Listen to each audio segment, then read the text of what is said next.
Alright guys, so welcome to my YouTube channel. So for today's video, meron tayong isang battery na original battery dito from Xiaomi Pro 2. So Xiaomi Pro 2 rin to. So ngayon, meron ako dito sa ilalim na 16 volts pero lobat siya. Speed battery yan. So gagawin natin siya ng paraan na itong ilalagay natin. Magiging dalawang original battery na siya dito sa ano. Meron siyang original battery dito. Tapos nilalagay pa natin yung isang battery. So ito pa yung isang battery ko na 42 volts. So dito ko siya nilalagay.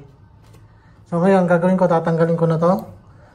At ipapalit ko yung, gagawin ko ng DIY yung Xiaomi Pro 2 na original na battery. Ipaparallel natin. At syempre, ilalak natin siya ng mga tornilyo. Ayan, may tornilyo yan sa ilalim yan. So, DIY din natin. So, sana sukat to. Binili ko lang sa China to. Buti meron ako nakita na sukat.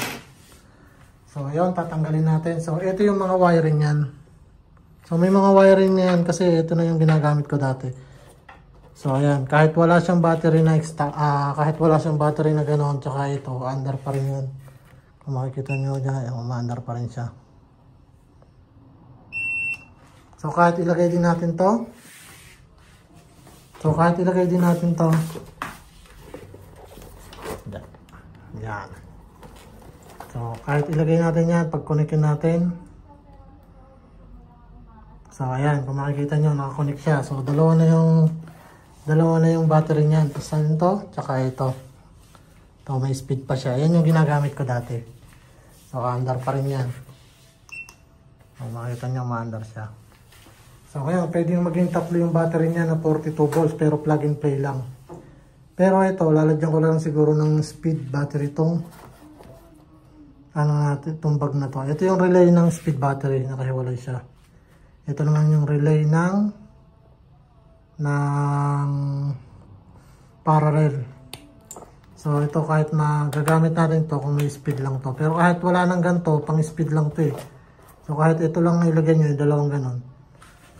So tanggalin na natin to. So ngayon, itong relay ng speed na to, puputulin ko lang dito sa ilalim. Pag natanggal ko na tong speed battery para hindi na tayo magsuot ng wire dito. So sukat naman siya, pag luduksungin ko lang siya ng ganon oh. Ayan, parehas lang siya ng size. No need ko na siyang palitan kasi magkasukat na siya. So dito ko lang siya sa papalitan sa ilalim para makonect yung dalawang battery. So ayan, ito siya. Puputulin ko yung wire, kukunik ko lang siya dito at papalitan ko nito para sasalpak na lang. So plug and play na lang din. So papalitan ko na rin ng case. Ayan, ilagyan ko na rin siya ng sarili niyang charger port. Ayan, may charger port niya. Sasalpak ko lang din siya dito para mag-charge na siya kung sakali. Ayan. So yun lang. So ngayon, babaklasin ko na yung ilalim at papakita ko yung ibang wiring doon para makita nyo rin. So tatanggalin na natin yan. Magiging speed battery na yan. So ito na siya. So let's go at baklasin na natin siya. So ayan guys. So babaklasin na natin to para pakita ko sa inyo yung wiring at mailagay na natin yung isang battery. Tsaka ito nga parang cover na to. Kailangan natin siyang hiwain pa ganon. Kasi lalabas siya. Lalabas siya ng konti. Yan, para makikita nyo, labas siya. So, hindi ko lang siya ibibiyahin ng ulan para hindi mapasa yung loob. So, natanggal na natin yung mga tornilyo. So, ito na siya. So, ito yung speed battery ko. So, yun yung connecting wire niya papunta sa voltage meter, charging port. So ito yung sinasabi ko na wiring na nakalabas. So ito siya. So hindi na ako magpapasok ng wiring dyan kasi mayroon magpapasok ng wiring dyan. So dahil tatanggalin ko naman itong battery na to. Tsaka itong kulay pula at connected dyan sa mga speed ball. Tsaka charging port. So puputulin ko lang siya dito. At dito ko ikakabit yung wiring ng plug ng papunta dito sa isang battery. So ayan, i-wiring ko lang siya dito. Puputulin ko lang siya dito para matanggal na tong mga battery at wiring. So, madali lang to. Gugupitin lang naman to. Pero syempre dapat hindi mo pagsasabay yung gupitin yan kasi puputok yan. So unahin natin to. Right. So be careful pa rin dyan kasi nakalabas yung wire niyan. So kailangan pagkaputulan dyan natin siya ng tape. Dahil pag dumikit yan dito sa mga wiring, pwede siyang sumabog, pumutok. So safety first muna tayo dahil battery yung ginagawa natin. So sunod, ito, tanggalin na natin yung tape. So putulin na natin siya dito. So ayan. So syempre, nalagyan din natin siya ng tape dahil open wire siya. So ayan. Ngayon, natanggal na natin siya. Pwede na natin siyang tanggalin ng sabay-sabay. So ito na siya. So set aside muna natin siya dito. So ngayon, so makikita nyo, ito na yung wiring niya. So ilalagay natin siya dito para connecting dito sa bagong battery natin. So itatry natin siya.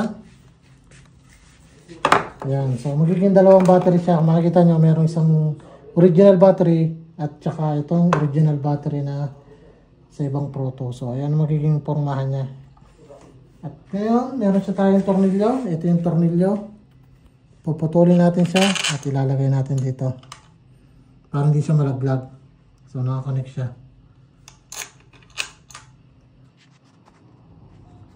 So nakakonect siya gano'n. So siyempre ito, ilalagay natin siya dito. Papalitan na natin siya ng bagong case. Ayun, ganyan na pormahan niya. Ayan. So sakto na siya guys. So ito wala na tong silver. So ito na yung charging port niya. Isasakpak natin siya dito. Pwede na tayo mag-charge ng bago. So ayan, yun yung magiging problema natin dito kasi nakalutang siya. So pag nilak natin siyang ganyan, ayan, magiging ganyan yung pormahan niya. So nakaangat siya. Kaya ang gagawin natin, dahil itong importante, mga wiring, ayan, ginuhitan ko siya dito. Ayan, may guhit na siya. Bubutasin natin to para lumabas lang itong kalahati ng battery na to. Para matornilyohan natin ulit siya dito at kumapit. So ngayon ito, lulubog. So matatakpan na yung mga wire. So hindi rin siya mababasa pag maandar ka. So ito lang ang lalabas ng wire na to. Itong battery na to. So ngayon, tatabasin natin siya. At iwawiring natin to. So yun, pwede natin pag-connectin itong dalawang battery.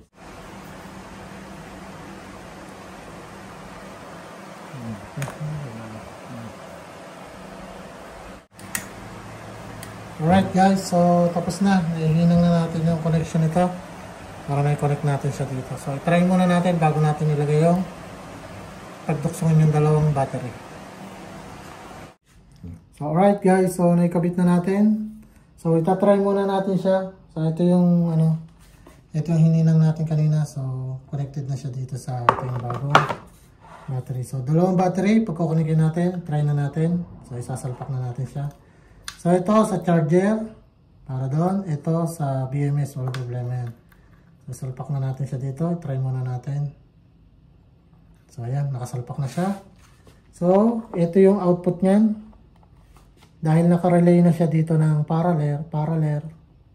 So ito na yung output niya. So ito naman yung relay ng parallel dito. So pagduduksongin na natin siya, tsaka ito. So try natin. Ayan guys, so magkaduksong na siya, makikita nyo. So magkaduksong na yan, dalawang battery na yan. Ayan, dalawang battery na yan, magkaduksong na siya. Ayan, salpak na siya. So ngayon, papaandarin na natin siya.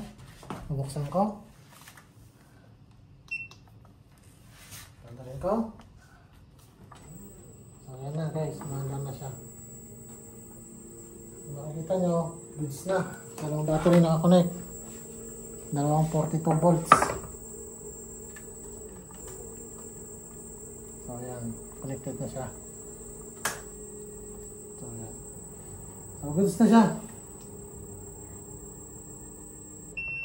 So ngayon, itutornilyo na natin siya dito. Ito yung gagawin natin medyo mahirap kasi tatanggalin natin yung Ito nga, sinabi ko. So, ayan, paputulin natin to para may tornilyo pa rin natin siya dito. Para dito siya lumak todo. So, ayan, medyo nakakalahati na tayo. Kunti na lang. At ito, tornilyo na natin to.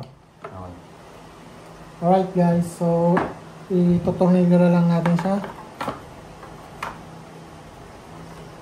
So, connect na natin. Baka nakalimutan natin bago itornilyo. Yung charging port, syempre.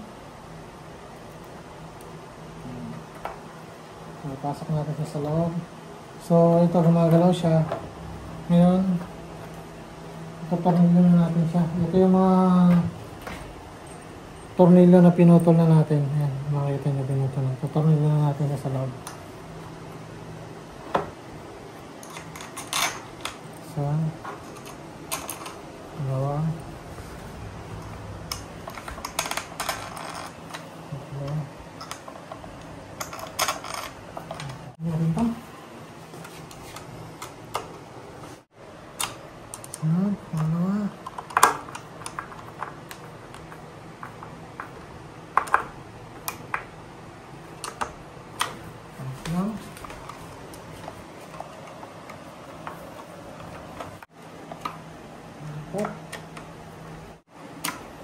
Ayan siya, nakapit na siya guys. So ito, nabutas na rin natin. So lilinisin na lang natin ito para magkasya siya. At itutornilyo na natin siya. So ngayon hindi pa siya kasya kung makikita nyo. So lilinisin pa natin yung mga gilid nito. So alright guys, so kung makikita nyo, marami siyang mga sabit-sabit dito. So hindi magkasya yung battery natin. Kaya sasandalin natin siya para magkasya siya. At papantayin natin.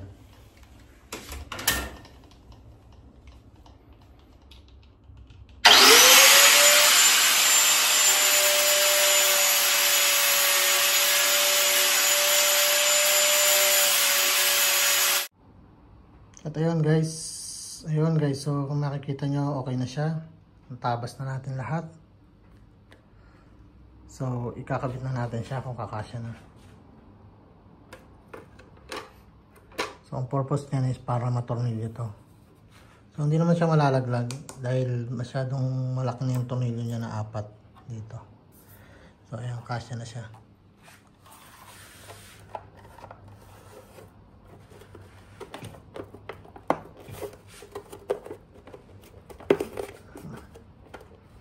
Okay na guys, sakto na siya. So itutornilyo na lang natin siya at okay na siya.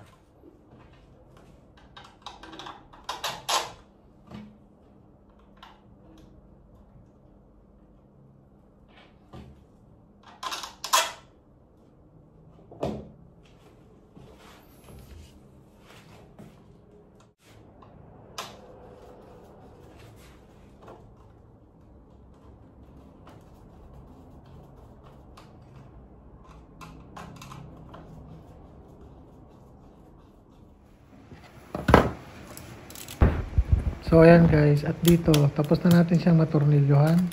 So nilalagyan natin siya ng tape, yung mga duksungan niya para hindi halatang may nakausling battery sa labas. So nilagyan ko siya ng black tape para hindi masyadong halata siya.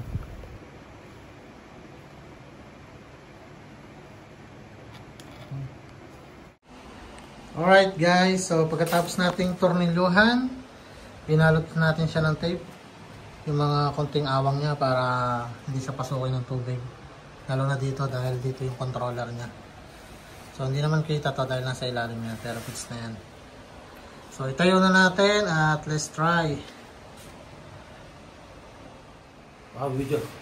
Alright guys, so na-open na natin, inilagay na natin yung battery sa ilalim. Patry na natin. Okay, go. So yan guys, umandar na siya. So abot na to hanggang bundok. Dalawa na yung battery niya. So good siya. Ito nyo, hindi siya umuusok. Quality yung pagkakagawa niya. Alright, hanggang dito na lang. Thank you and see you to my next vlog.